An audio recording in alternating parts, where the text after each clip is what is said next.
Karibu sana, karibu tena kwenye Rufina TV. Ikiwa ni mara yako ya kwanza kutazama ama kusikia kuhusu Rufina TV, unaweza finya subscribe button, alafu ulike, na pia unaweza share na marafiki na hata ndugu zako, ili kila wakati wote ambapo kuna video mpya ambayo tumeweka kama Rufina TV, unaweza kuwa mtu wa kwanza kupata. Na ili pia uungane na familia ya Rufina TV. Leo nataka niongee kuhusu swala fulani hapa. Umejua watu wengi wanakunywa pombe na wajui historia ya pombe. Pombe ilitoka wapi na ilianzaje ndio ikaanza kuitwa pombe. Sasa leo nataka kuzungumza kuhusu historia na pale ambapo pombe ilitokea. Na the origin of alcohol can be traced back to the prehistorical times. It is believed that early humans stumbled upon the fermentation process by chance. As the hunter-gathered societies began to settle and cultivate crops, they discovered that fruits and grains left in moist and warm conditions will naturally ferment, producing a substance with intoxicating effects. This accidental discovery marked the beginning of alcohol production. Mesopotamia, Egypt. The earliest documented evidence of international alcohol production comes from the civilization of Mesopotamia, that is modern-day Iraq and Egypt. In Mesopotamia, around 4000 BCE, the Sumerians brewed beer using barley, which became an essential part of daily diet. The brewing process was refined over time with the invention of clay vessels and the use of specialized brewery facilities. In ancient Egypt, beer was also a vital aspect of everyday life. It was not only consumed for pleasure but also considered a staple food. The Egyptians developed advanced brewing technique using wheat, barley, and other ingredients. Beer was so significant in Egyptian society that it played a role in religious rituals, and the workers were even given beer rations. Now, hiyo tulikuwa tunaongea kuhusu beer, so tumeingia kwa wine and the Mediterranean. Now, wine and the Mediterranean, while beer was prevalent in Mesopotamia and Egypt, the Mediterranean region witnessed a rise of wine production. The cultivation of grapes dates back to around 6000 BCE, and wine became a central part of ancient Greek and Roman cultures. The Greeks celebrated Dionysus, the god of wine, and incorporated wine into their social gatherings and religious ceremonies. The Romans further expanded viticulture and developed technique for grape cultivation and wine making. Aya, tumemaliza mambo na bia na mambo na wine. So tunaingia kwa alcohol.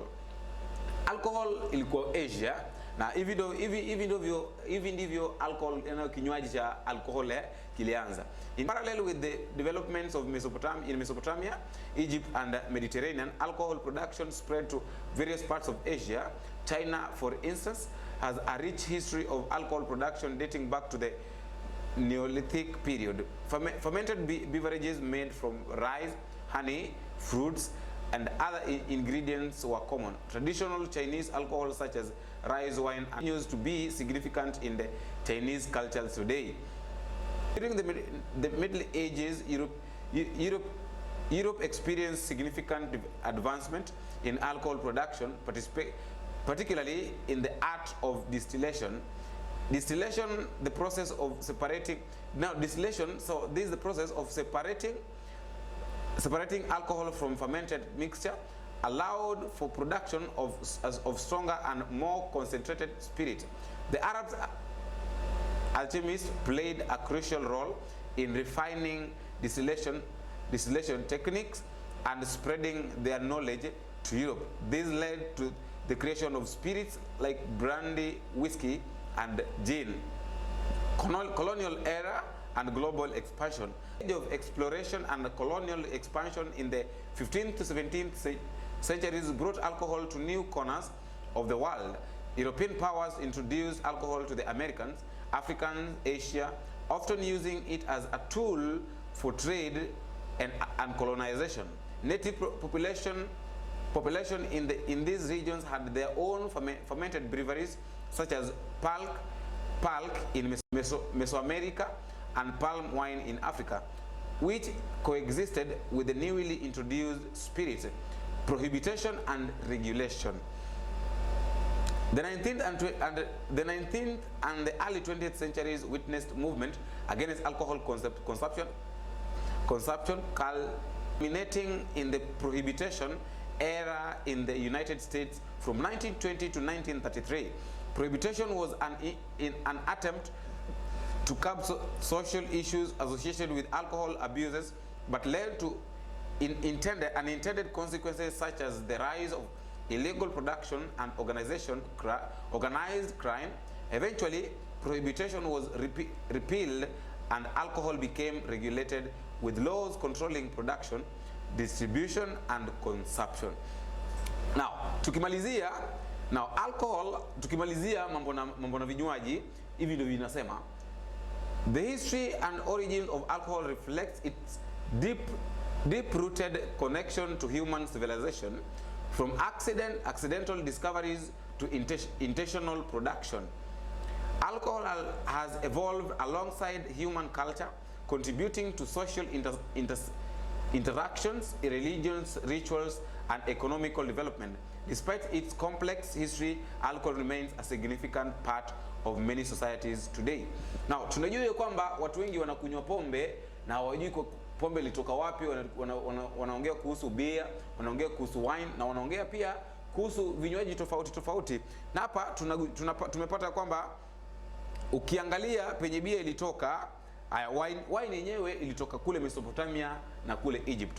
Haya, ukiangalia mambo na beer ilitoka kule, beer imetoka Mesopotamia, alafu so mambo na wine ndio imetoka Mediterranean. Ushaona?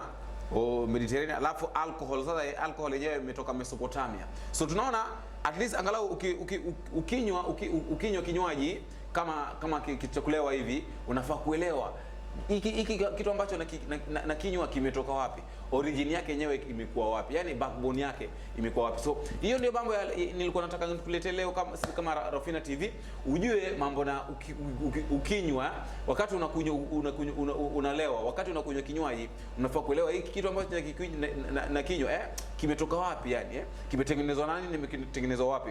So naomba tu uache comment hapo chini, angalau tujue maoni yako ni gani kuhusiana na ili swala la vinywaji na jinsi ambavyo vinatengenezwa na pale ambapo vimetoka, na itakuwa sawa.